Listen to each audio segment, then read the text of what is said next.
Reading from the Contemporary English Version. Verse 8, Mordecai gave Hathach a copy of the orders for the murder of the Jews and told him that these had been read in Susa. He said, show this to Esther and explain what it means.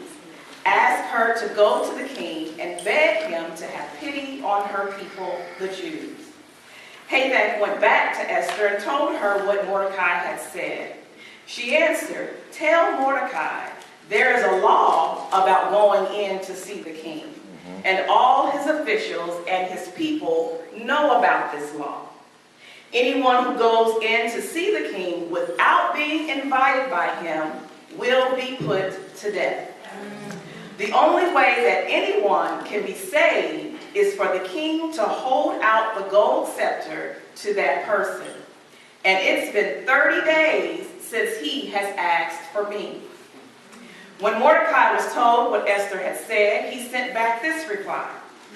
Don't think that you will escape being killed with the rest of the Jews just because you live in the king's palace. If you don't speak up now, we will somehow get help, but you and your family will be killed.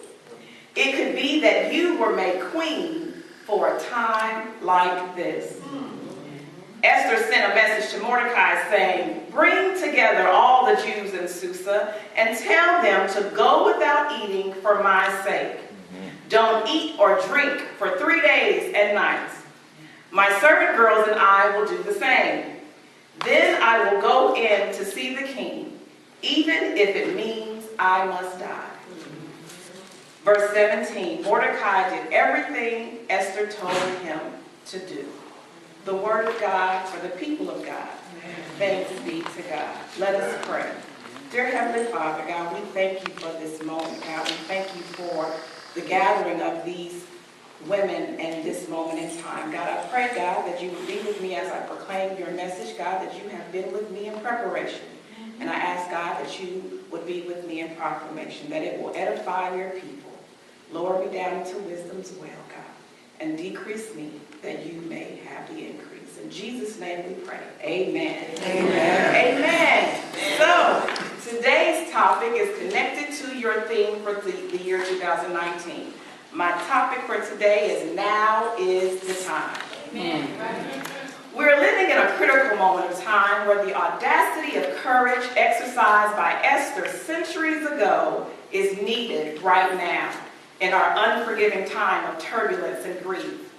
We are living in the days of spiritual warfare, where retreat is not an option and action is necessary.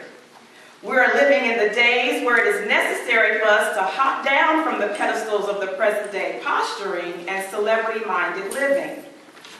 Not heeding this necessity makes the perpetrators look foolish, like little girls and boys in adult bodies playing dress-up and make-believe. There's no time for this kind of mockery in days where the struggle of life and death is the reality pressing against every generation. From the youngest to the oldest, there is no time for fruitless, deceptive, mindless behavior. Instead, we, the redeemed, the transformed, the yet holding on, must show up.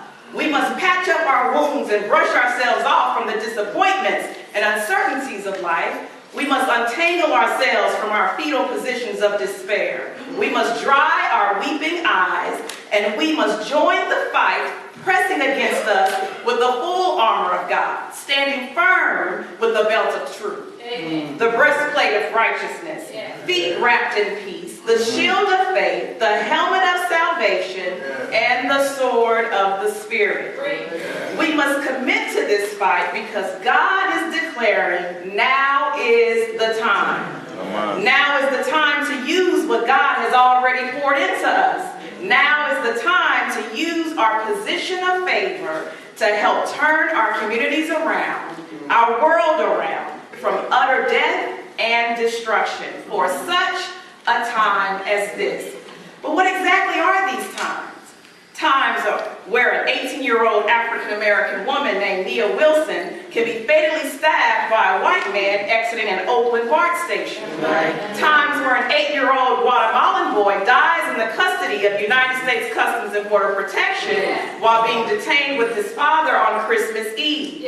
Times where a 28-year-old African-American woman named Sandra Bland could suspiciously be found dead in a Waller County, Texas jail cell after being arrested in a routine traffic stop. And times where 11 are killed in a synagogue massacre in Pittsburgh, Pennsylvania by a man shouting anti-Semitic slurs. This call to action is for right now. And it's a call not unfamiliar to church women united. At its founding in 1941, while the world was at war, this organization circulated a petition as its first action signed by 84,000 church women, urging the United States at the signing of the United Nations Charter to join and take its full responsibility in a world organization. This action got the attention of Eleanor Roosevelt, who prepared a place at the White House table for the organization's input in the discussion of how women can share in post-war policymaking. This action also helped to shape this organization's mission to work for a world of peace and justice. In the text, Esther is called upon to bravely act on behalf of peace and justice for her people, the Jews, to rescue them from the deadly plot of Haman. Mordecai, the object of Haman's fury, reached out to Esther to use her influence to counteract Haman's plot to kill Jews without plausible cause. This scenario is all too familiar, as the current political regime in this country, encouraged by interest groups and their agendas, has issued orders that wrongfully detain the least in our communities without cause. An all-out war has been waged against brown and black people, against the uneducated, the unpopular, the poor in cities across this nation. Are we satisfied being bystanders? Now is the time. But time to do what? I'm glad you asked. From the text, we learned 3 action steps that were critical for Esther in saving her people from death. We use these steps as a blueprint for us today. So number 1, now is the time to press our way. Today we are witnessing a shift in history, a shift that is moving women from the back of the line to the front of the line. The immature and oblivious seeker of fame and fortune will turn this gracious shift into a disaster of mass proportions. But the watchful and humble seeker of God's purpose and will for their lives and others will press their way to the places where God has orchestrated for miraculous change to be birthed in the midst of labor-intensive circumstances. In verses 10 and 11, Esther had to consider her circumstances before deciding to press forward into the quarters of potential danger. She had to consider her options before pressing into the uncertainties of warfare. However, in her considerations, she had a reality check. Even with her favored position with the king, with all of her beauty treatments, food, and 7 special maids, Esther had not been invited into the king's presence for 30 days. This realization took her to another level of considerations. Is she really going to go through with this? And how would she break the law to get an audience with the king, as her cousin Mordecai was asking her to do? Esther's recollection of who she was and whose she was became the fuel for Esther's final decision to press her way anyhow. Our circumstances today are daunting, impossible even for the pessimists. But who are we? Must I remind us that we are daughters and sons of the Most High God. We are the head and not the tail. We are above and not beneath. We are more than conquerors. Must I remind us of whose we are? We are heirs of the Almighty God, and our omnipotent God is mighty in battle. He knows everything, and he does not faint or grow weary. Therefore, there's nothing else to consider. We must press our way through every circumstance to show up for this war in our midst, and obedience to God has to show out. Yes, the adversary of this war is wicked, and he sits in high places with a clear mission to take us out, to eliminate any and all hope in God. But our God is mightier than the adversary. So we press our way to the birthing place of miraculous change. It's time for such a time as this. Number 2, now is the time to produce fruit. Pressing is futile without production. Ask the winemaker.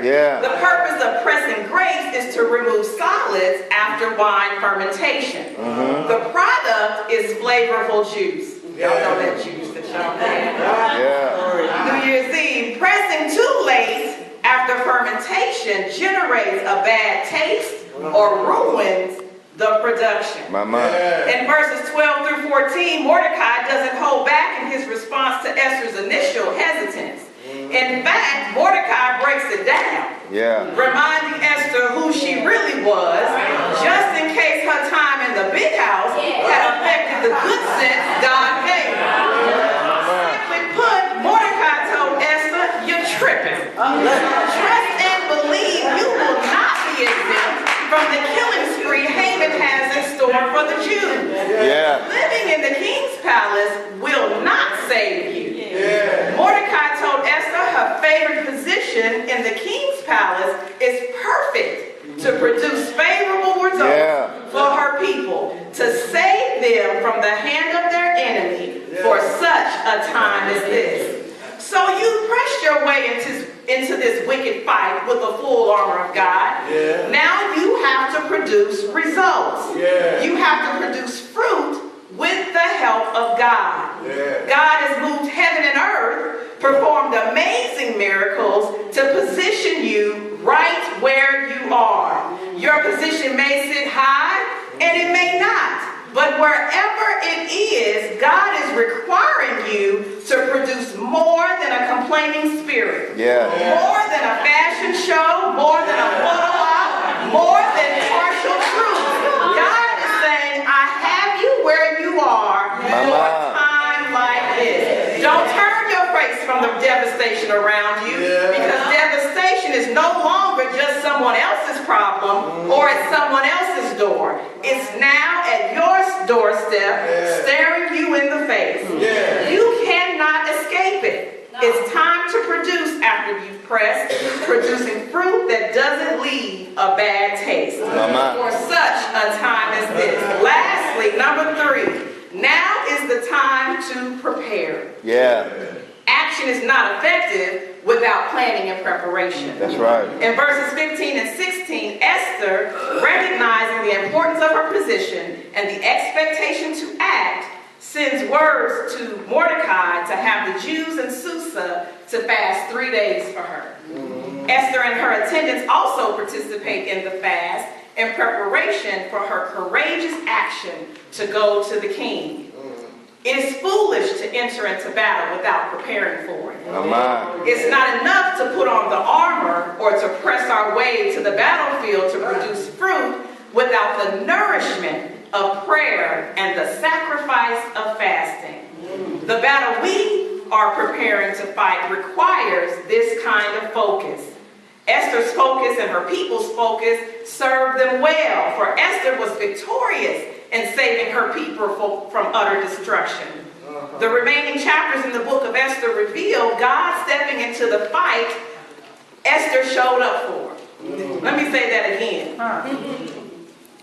God stepped into the fight Esther showed up for. And he did it above and beyond her imagination.